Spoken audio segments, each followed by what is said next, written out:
De acuerdo, gracias. Bueno, pues mi nombre es María Cristina Jasso Carvajal y el trabajo que les voy a presentar es parte de mi tesis doctoral. Pues vamos a continuar. Bueno, pues yo voy a hablar sobre la productividad laboral y los salarios reales. De una manera rápida, diremos que la productividad laboral está ligada al crecimiento económico de los países.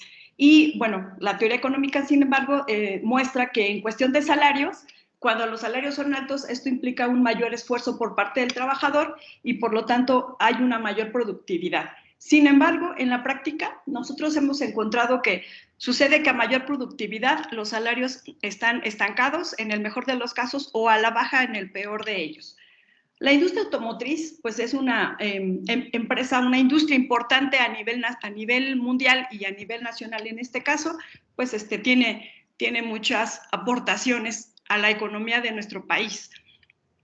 Por ejemplo, pues hoy es el 7º fabricante de vehículos ligeros, el 5º exportador de vehículos ligeros a nivel mundial, el 32% de las exportaciones manufactureras son automotrices, y bueno, pues contribuye de manera importante al PIB nacional y al PIB donde se encuentra, en las entidades donde se encuentra instalada esta industria automotriz. Sin embargo, bueno, pues hemos encontrado que la productividad está incrementando en la industria automotriz, pero los salarios están disminuyendo. Haciendo una revisión a la literatura, nos dice que hay una alta productividad y bajos salarios. Bueno, también autores nos informan que hay un efecto tijera entre los salarios y la productividad, es decir, hay una paradoja. Los salarios bajos y además están yendo a la baja. No así la productividad. Ustedes encontrarán que, bueno, los salarios más o menos oscilan entre 27 y 26 dólares para los socios comerciales más importantes de México, que sería Canadá y Estados Unidos.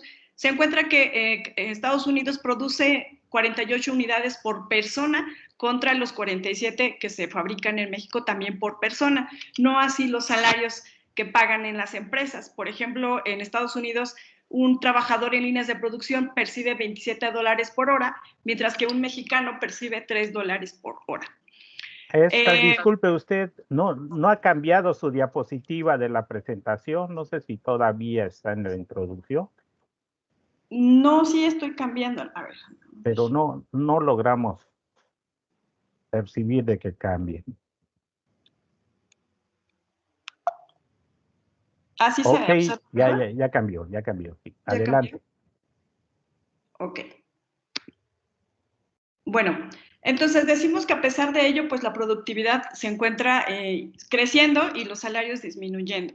Por lo que este trabajo tiene las hipótesis de que la industria automotriz mexiquense incrementa su aportación tanto a la manufactura nacional como estatal porque su productividad laboral ha incrementado también, no así los salarios que paga a sus trabajadores, por lo que asumimos que las empresas de ensamble final no pagan un salario digno a sus trabajadores de las líneas de producción en el Estado de México.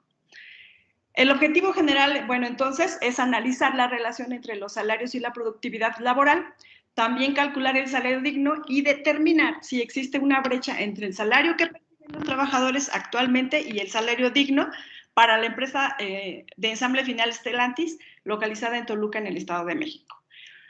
Bueno, dentro de los principales hallazgos debo aclarar que la productividad laboral construida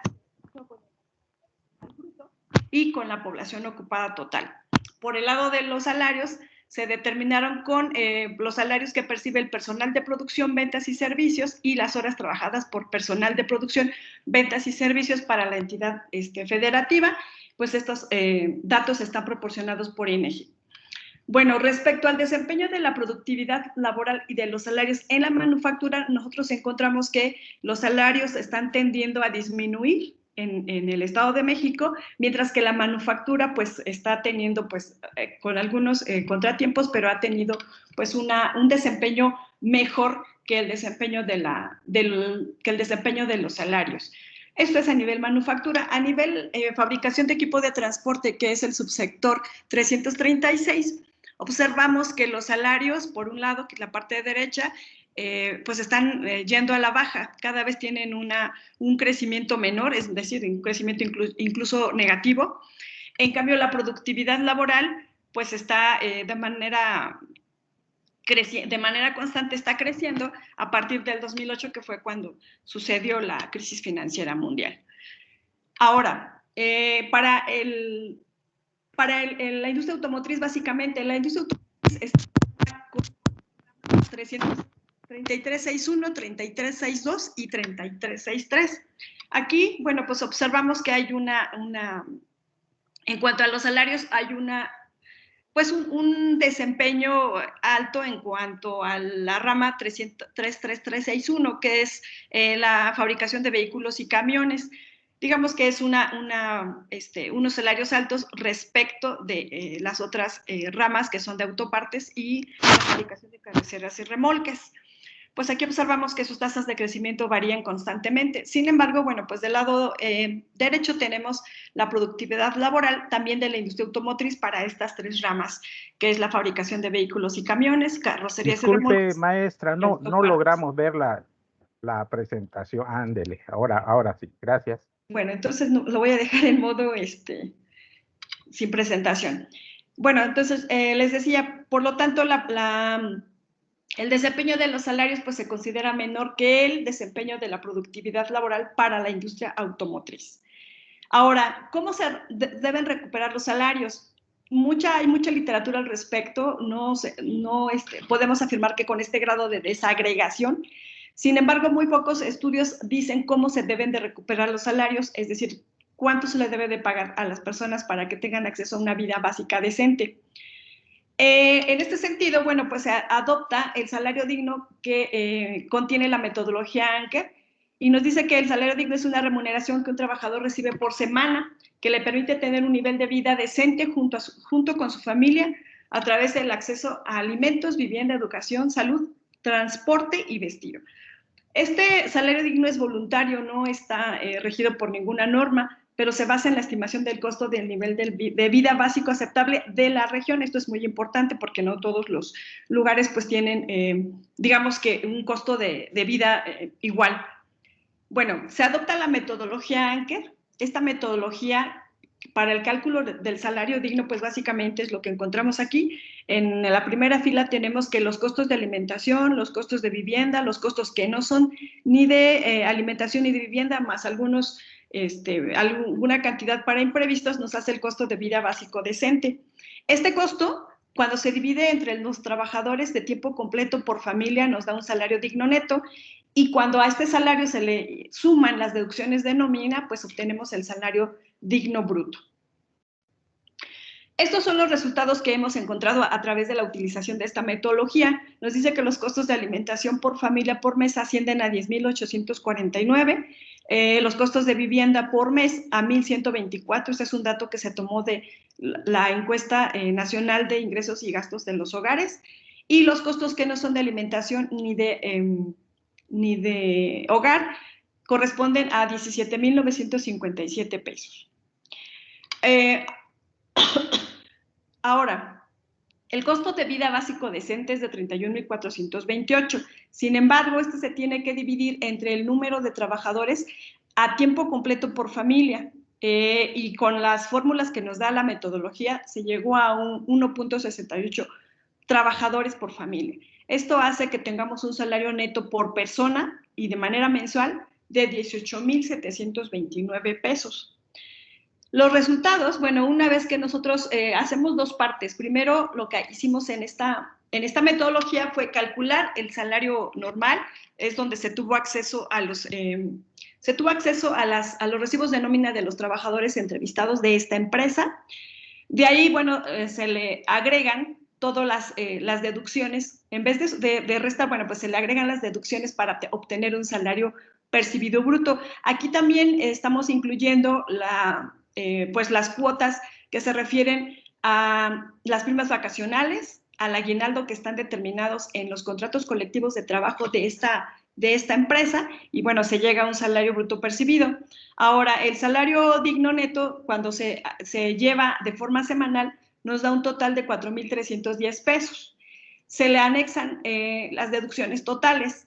En este sentido, nosotros encontramos tres categorías categorías y que, bueno, de las gentes que entrevistamos. Y entonces esas deducciones totales, lógicamente, están variando por las diferencias de las categorías y, bueno, pues de sus salarios base.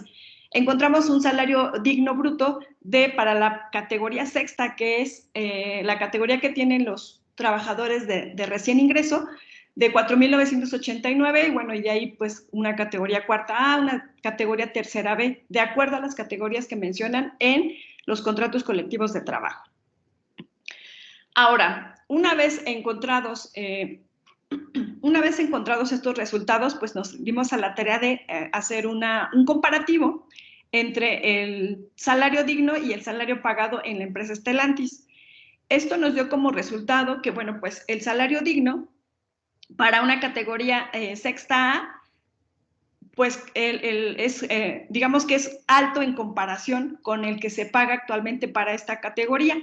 Es decir, el salario pagado es apenas el 47% del salario digno.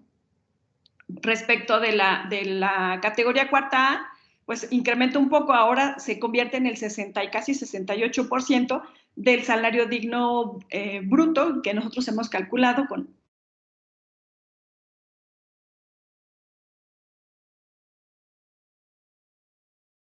del salario digno. Esto, bueno, también hicimos una comparación con el salario mínimo en México y con los salarios de línea de pobreza y pobreza urbana y pobreza extrema urbana.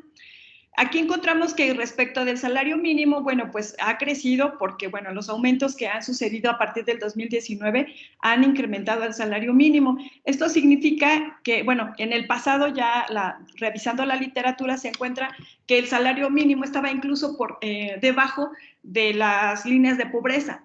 Ahora, bueno, pues es al contrario. De seguir así, pues este salario seguramente puede alcanzar al salario digno bruto. Sin embargo, pues esto sucede en la teoría, porque en la práctica pues no se ha llevado a cabo, justamente porque si nosotros comparamos el salario pagado de la categoría sexta A, que es la segunda barra, con el salario mínimo, bueno, pues está todavía por debajo de. Esto nos lleva a decir que, bueno, todavía no hay las condiciones para que los sindicatos que están actualmente representando a los trabajadores de la industria automotriz pues tengan la intención de efectivamente, pues, de